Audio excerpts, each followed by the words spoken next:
Here is a question that sounds stupid, but it keeps physicists awake at night. Why does the smoke never turn back into a match? You strike a match, it burns, heat rushes out, the wood turns to ash. We call this time passing, past to future, one way.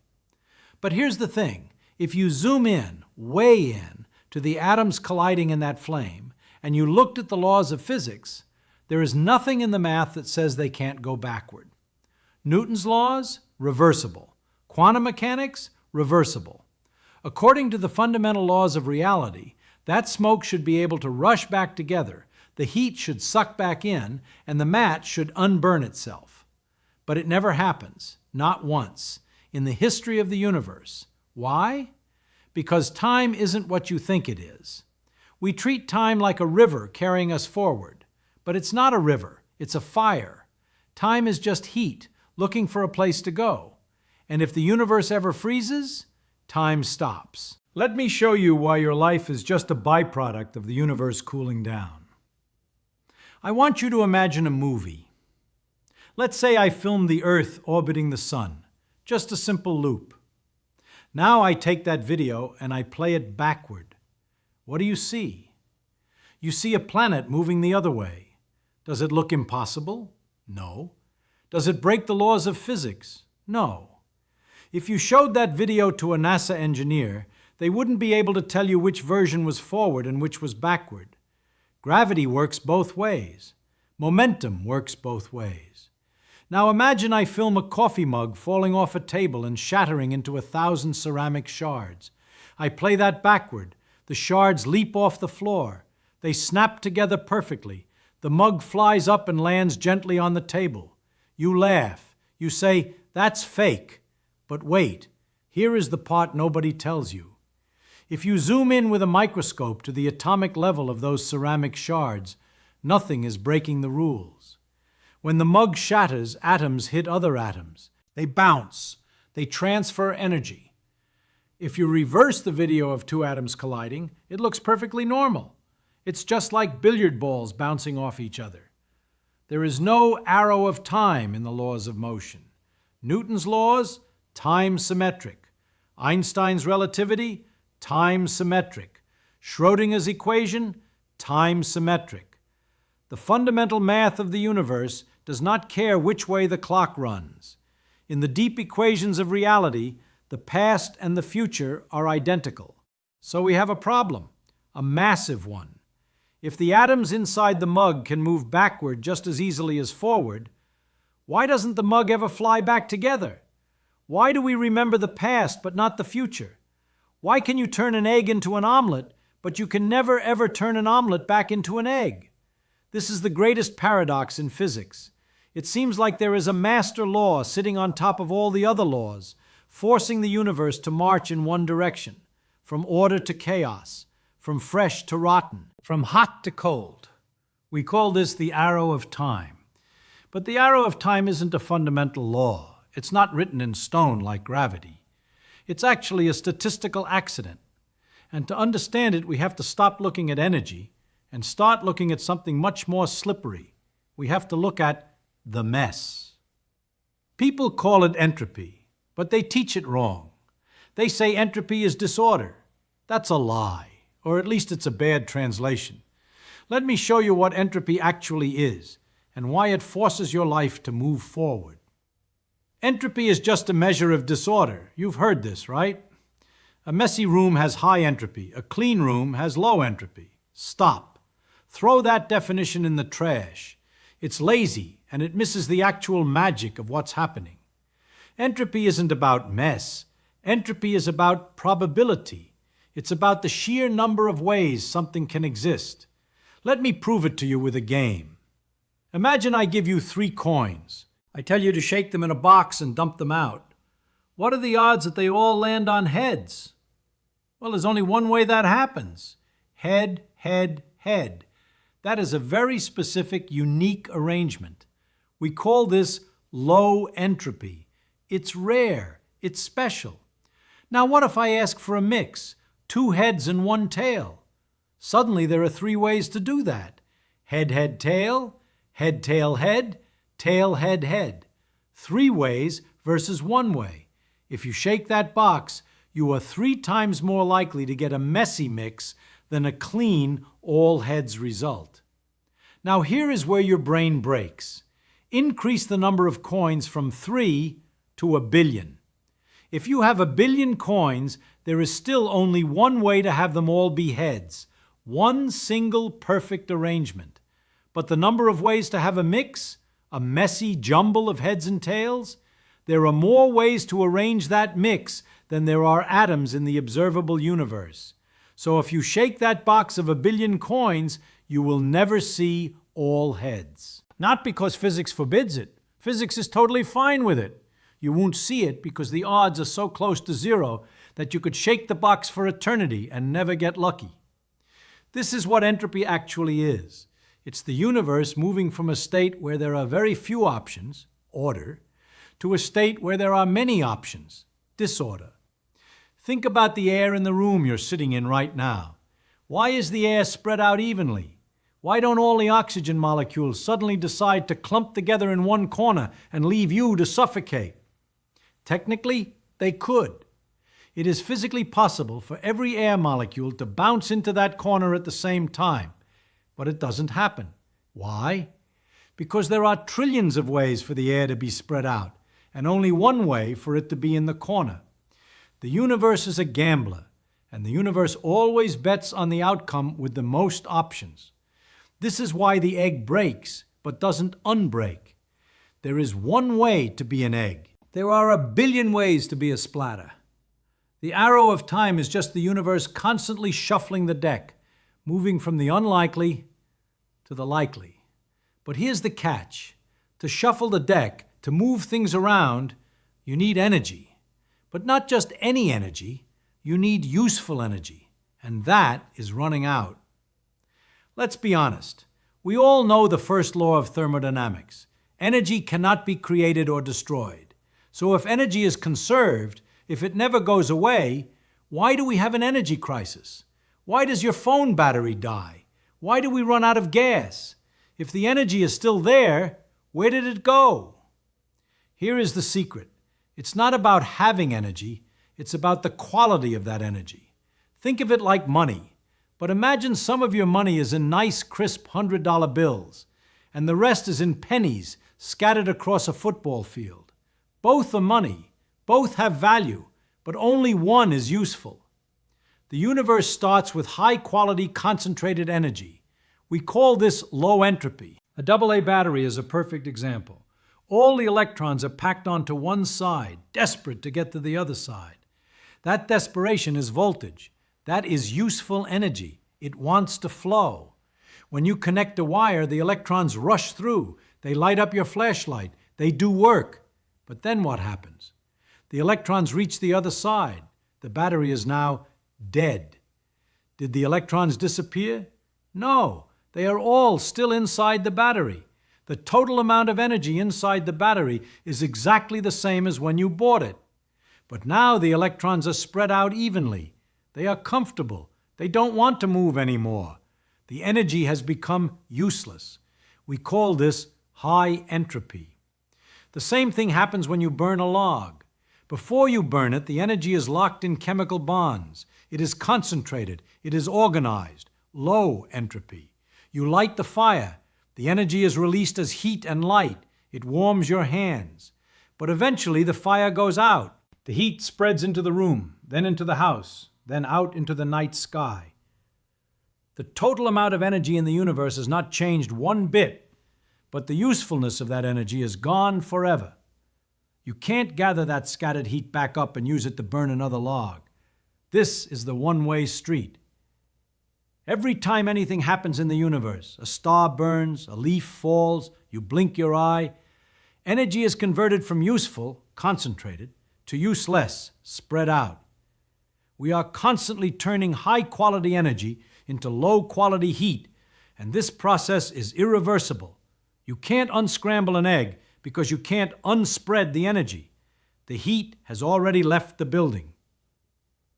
So here is the scary part. Every single moment of your life, you are contributing to the heat death of the universe. Every thought you have, every breath you take generates waste heat. You are taking organized chemical energy from your food and turning it into disorganized body heat. You are an entropy machine. And believe it or not, this is the only reason you can remember the past. Your memories are literally made of waste heat. I need you to close your eyes for a second. Picture your childhood home.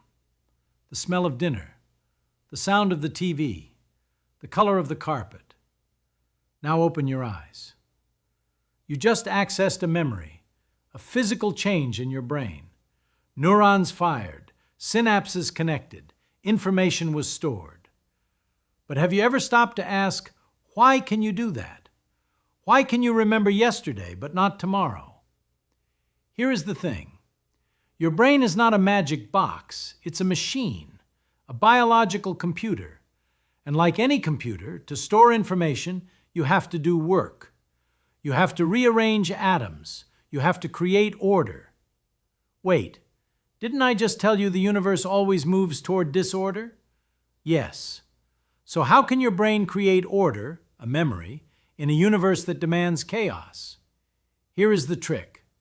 To create a tiny bit of order inside your head, to organize those neurons into a memory, you must pay a tax. The second law of thermodynamics demands payment, and the currency is heat. Every time you form a memory, your brain burns glucose. It generates heat. That heat radiates out of your skull and into the room. The amount of disorder, heat, you create outside your head is always greater than the amount of order, memory, you create inside. So the total disorder of the universe still goes up. The law is satisfied. You are literally paying for your memories by heating up the universe. If you didn't generate that heat, you couldn't form the memory. The chemical reaction wouldn't happen. The neurons wouldn't fire. This is why time flows forward for you. To record the past, you must increase the total entropy of the universe. The future is just the direction where entropy is higher. Think about a footprint in the sand. A wave comes in, high energy. It washes over the beach. The water recedes. The sand is now smooth. Then you step on it. You create a footprint, structure, information, a record of the past. But to make that footprint, you had to push the sand grains away. You had to expend energy. You had to create friction, heat. The footprint exists because energy was dissipated. If you could somehow walk on the sand without using any energy, without creating any heat, without moving any grains, you would leave no trace, no memory, no past. The past is just a record of where energy was spent. The future is blank because we haven't spent the energy yet. So your entire perception of time, the feeling of now moving into then, is just a biological sensation of entropy increasing. We are surfing the heat wave. But what happens if the wave stops? What if we cool everything down to absolute zero? Does time freeze? Let's go to the coldest place in the universe and find out. We are going on a trip. Let's go to the place where time moves slowest. Absolute zero, 0 Kelvin, minus 459.67 degrees Fahrenheit. This is the point where atoms stop jiggling. No motion, no collisions, no chemical reactions, no heat. It is so cold that even the empty space between atoms feels sluggish. So, if nothing moves, does time pass? Think about a clock. What is a clock? It's a machine that counts something repeating, a pendulum swinging, a quartz crystal vibrating, an atom decaying.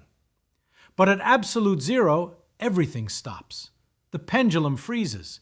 The quartz crystal stops vibrating. The atom stops decaying. If you were a being made of pure energy, living inside this frozen universe, you would perceive nothing. No change, no events, no before, no after. To you, time would not exist. It would be a single eternal moment. The laws of physics would still be there, lurking in the frozen equations, but without motion, without energy flow, they would be meaningless. This is the profound link between temperature and time. Temperature is just the average speed of atoms jiggling around. Time is the measure of change caused by that jiggling. If you have high temperature, you have high energy. Lots of jiggling, lots of collisions, lots of change. Time flies. Chemical reactions happen in a flash. Stars are born and die in millions of years. But as the universe cools down, the jiggling slows. Events take longer to happen. If the universe ever reached absolute zero everywhere, time would effectively stop. The clock on the wall would read the same time forever, not because the battery died, but because the atoms inside the battery stopped moving. But here is the catch. We can never actually reach absolute zero. Quantum mechanics forbids it.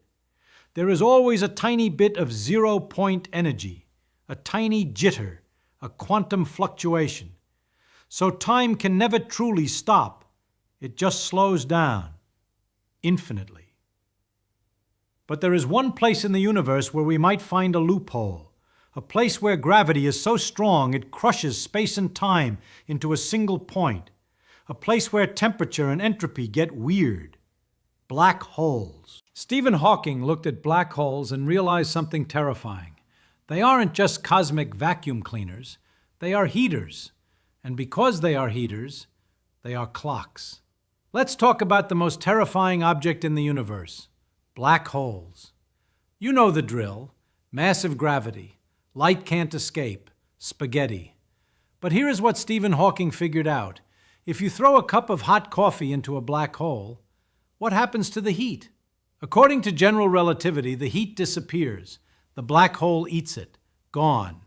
But wait, we just said energy can't be destroyed, and entropy can never decrease. The universe always gets messier. If the black hole eats the messy heat energy of the coffee, does the total entropy of the universe go down? That would break the second law of thermodynamics. That is illegal. So Hawking did something brilliant. He combined quantum mechanics with gravity. He realized that black holes aren't truly black. They glow. They emit a tiny, faint radiation. We call it Hawking radiation. This means black holes have a temperature. And if they have a temperature, they have entropy. Think about what that means. A black hole is the ultimate trash compactor. It takes all the messy, high-entropy stuff, stars, gas, light, your coffee, and crushes it down into a tiny point. But it doesn't destroy the entropy, it stores it. The surface area of a black hole, the event horizon, grows larger every time something falls in. The bigger the surface area, the more entropy it holds. So when you throw your coffee in, the black hole gets a tiny bit bigger. The entropy of the universe still goes up. The law is safe. But here is the mind-blowing part. Because black holes radiate heat, they lose energy, very slowly, over trillions of years. As they lose energy, they shrink, they get hotter, and eventually, pop, they evaporate, they disappear. And when they disappear, all that stored entropy, all that information about the stars and gas they ate, is released back into the universe as a burst of radiation. The black hole was just a temporary storage unit for the mess. So even the darkest, densest objects in the universe are subject to the arrow of time. They have a birth, a life, and a death.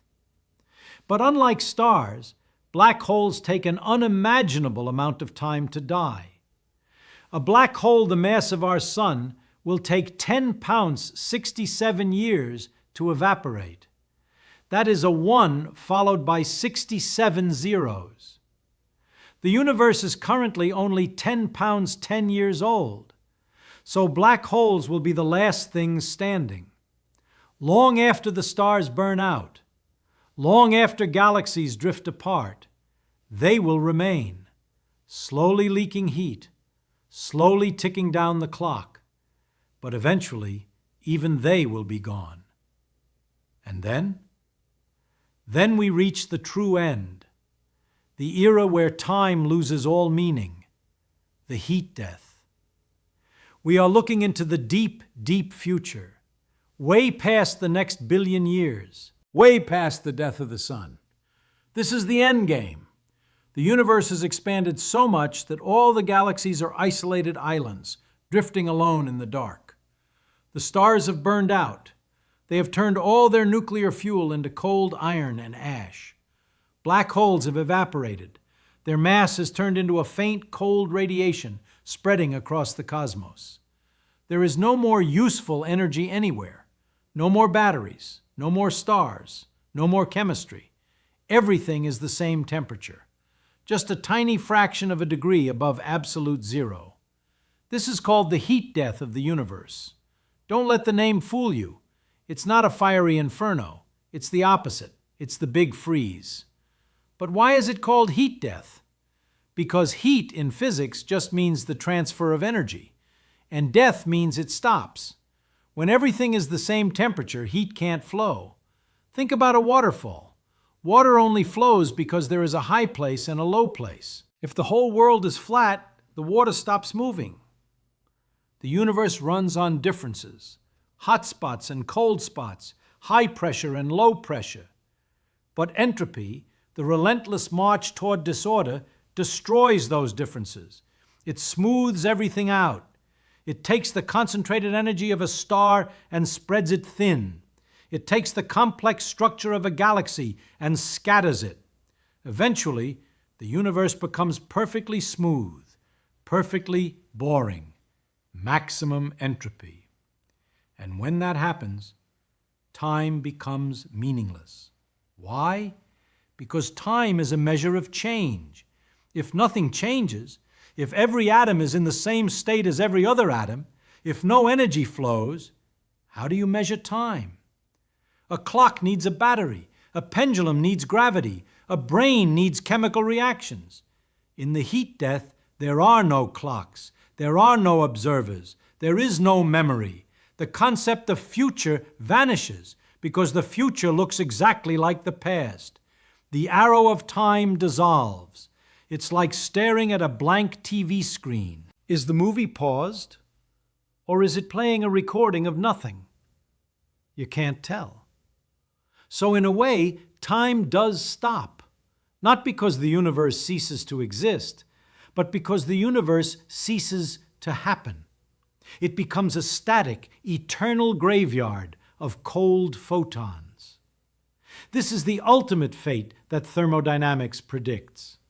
A universe that started with a big bang of infinite energy, ending with a whimper of infinite cold.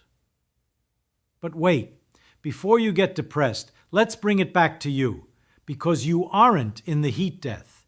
You are right here, right now, in the golden age of the universe. We just stared into the abyss, the cold, dark, endless future where nothing ever happens again. It sounds bleak. It sounds like a cosmic joke. But here is the twist. The fact that the universe will die is the only reason you can live. Life is not a violation of the laws of physics. Life is a celebration of them. We exist because the universe is sliding down a hill. We are surfing the wave of entropy. We are catching the energy as it falls from useful to useless. Think about a water wheel. It spins because water flows from high to low. It extracts work from the fall. You are a water wheel. The sun is the high reservoir. The cold vacuum of space is the low reservoir. You stand in the middle, catching the sunlight, eating the plants, burning the fuel. You take that high-quality energy, use it to build a complex brain, a beating heart, a civilization. And then you release the waste heat into the cold. You are accelerating the heat death of the universe, but in doing so, you are creating something beautiful: complexity, art, science, love. These things are temporary structures built on the flow of energy, like sandcastles built while a tide is going out. But just because they are temporary doesn't mean they are meaningless. The fact that the universe will end makes this moment infinite in value. Every time you learn something new, you are fighting back against the chaos. You are creating a pocket of order in a universe that wants to be messy. You are literally raging against the dying of the light. So the next time you feel like time is slipping away, remember this. Time is slipping away. It's supposed to. The universe is spending its energy to create this moment, right now. It's burning the candle at both ends to give you a conscious experience. Don't waste the heat. If you want to understand more about the deep physics of reality and maybe how we can cheat the heat death, hit that subscribe button, because we have a lot more universe to explore before the lights go out. I'll see you in the future.